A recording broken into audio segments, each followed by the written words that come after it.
warahmatullahi wabarakatuh. Perkenalkan, nama saya Dina Ramadanti dengan NIM 28921500058 dari Prodi Manajemen Universitas Pancasakti. Pada video ini saya akan menjelaskan tentang konsep deep learning untuk memenuhi ujian tengah semester mata kuliah Artificial Intelligence.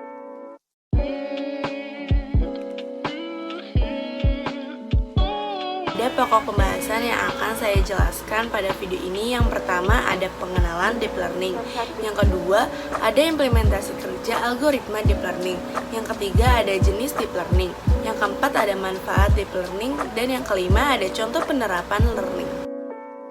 Pertama, apa sih deep learning itu? Sejak tahun 1950, deep learning sudah mulai dikembangkan. Namun ternyata pada tahun 1990, deep learning baru digunakan dengan sukses. Berdasarkan MIT Technology Review, deep learning memiliki artian yaitu pembelajaran yang mendalam dan juga dikenal sebagai pembelajaran terstruktur dalam atau pembelajaran hierarkis. Dengan arti lain, deep learning merupakan sebuah model yang dapat mempelajari metode komputasinya sendiri, menggunakan otaknya sendiri. Algoritma deep learning berusaha belajar dalam berbagai level sesuai dengan tingkat abstraksinya. Algoritma deep learning menggunakan metadata sebagai input dan mengolahnya menggunakan sejumlah lapisan tersembunyi atau hidden layer. Transformasi nonlinear dari data masukan untuk menghitung nilai output. Algoritma pada deep learning memiliki fitur yang unik, yaitu sebuah fitur yang mampu mengekstraksi secara otomatis. Hal ini berarti algoritma yang dimilikinya secara otomatis dapat menangkap fitur yang relevan sebagai keperluan dalam memecah suatu masalah. Kedua, ada implementasi kerja algoritma deep learning. Dilansir dari Tech in Asia, deep learning dapat dianggap sebagai otak yang lebih baik yang dapat meningkatkan cara belajar komputer.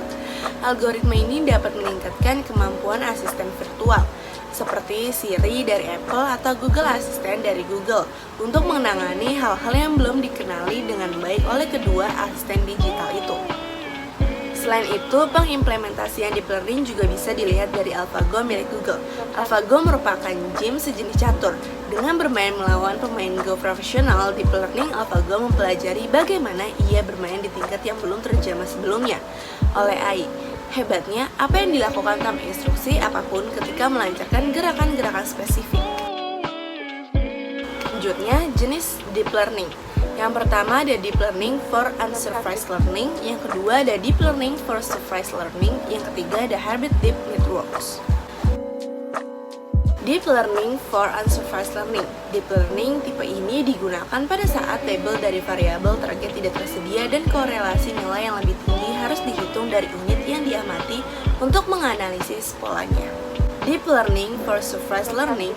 Deep learning tipe ini digunakan pada saat label dari variabel target yang selalu tersedia dalam bentuk langsung atau tidak langsung.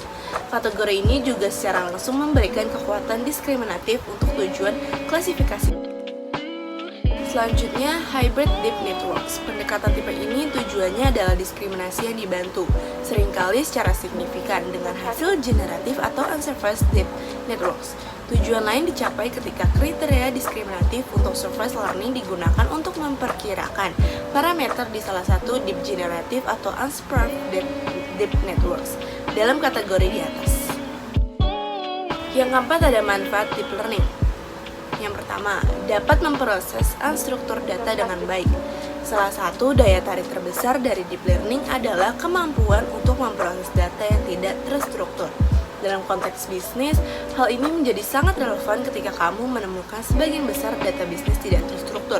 Misalnya, data berupa teks, gambar, dan suara yang biasanya paling sering digunakan dalam bisnis. Oleh karena itu, menggunakan jaringan deep learning dengan data terstruktur dan pelabelan yang sesuai dapat membantu bisnis secara optimal, mulai dari pemasaran dan penjualan hingga keuangan. Yang kedua, dapat mengurangi biaya operasional. Meskipun melatih model deep learning dapat menghabiskan banyak biaya, namun setelah dilatih ini dapat membantu bisnis kamu mengurangi pengeluaran yang tidak perlu. Dalam industri seperti manufaktur, konsultasi, atau bahkan retail, biaya prediksi yang tidak akurat atau cacat produk yang sangat besar. Ini sering melebihi biaya pelatihan model deep learning. Yang ketiga, mendukung algoritma paralel dan distribusi. Algoritma paralel dan distribusi terdapat dalam model deep learning dalam skala besar. Misalnya, jika kamu melatih model di satu komputer, diperlukan waktu hingga 10 hari untuk menjalankan semua data. Di sisi lain, algoritma paralel dapat didistribusi ke beberapa sistem atau komputer untuk menyelesaikan pelatihan dalam waktu kurang dari 1 hari.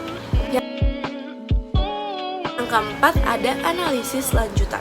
Ketika deep learning diterapkan pada ilmu data, maka dapat menawarkan model pemproses yang lebih baik dan lebih efektif. Kemampuan untuk bekerja tanpa pengawasan mendorong peningkatan terus-menerus dalam akurasi dan hasil. Hal ini juga memberikan para ilmuwan data hasil analisis yang lebih andal dan ringkas. Lalu kita masuk ke contoh penerapan deep learning. Melihat manfaat yang diberikan oleh deep learning ini, mari bahas tentang beberapa contoh penerapan deep learning dalam kehidupan sehari-hari sebagai berikut. Yang pertama, pengenalan gambar. Deep learning dapat digunakan untuk mendeteksi dan mengidentifikasi objek dalam gambar dan video. Misalnya termasuk kemampuan untuk menandai orang di foto pada media sosial, fitur face unlock di smartphone, ataupun aplikasi Google Foto yang dapat mengenali wajah. Pengenalan suara. Selain pengenalan gambar, deep learning juga dapat mengenali suara manusia dan memberikan jawaban dalam format teks. Selanjutnya, teknologi ini dapat mengenali karakteristik suara yang diterima, misalnya dari aplikasi Google Assistant atau Apple Siri. Yang ketiga, ada Natural Language Processing. NLP adalah cabang dari kecerdasan buatan atau Artificial Intelligence untuk menganalisis, membuat model, dan memahami bahasa manusia. Teknologi LNP digunakan dalam aplikasi bahasa alami yang cerdas. Ini adalah komponen penting dari berbagai aplikasi perangkat lunak yang kita gunakan dalam kehidupan sehari-hari. Misalnya, aplikasi deep learning NLP seperti mesin penerjemah, asisten digital, mesin pencari, layanan pelanggan, dan chatbots. Selanjutnya ada deteksi anomali. Deteksi anomali adalah langkah dalam mengenali pola yang tidak teratur atau tidak konsisten dengan perilaku yang diharapkan atau prediksi. Anomali bisa dijelaskan sebagai suatu perilaku atau pola yang tidak wajar dan dapat menjadi tanda tanya bug pada sistem. Perlu diketahui bahwa teknologi ini mempunyai banyak manfaat seperti dapat memprediksi kesalahan pada sistem, pemantauan kesehatan, serta mendeteksi penipuan. Baik, segitu dulu video yang bisa saya sampaikan. Semoga video ini dapat bermanfaat bagi kita semua. Wassalamualaikum warahmatullahi wabarakatuh.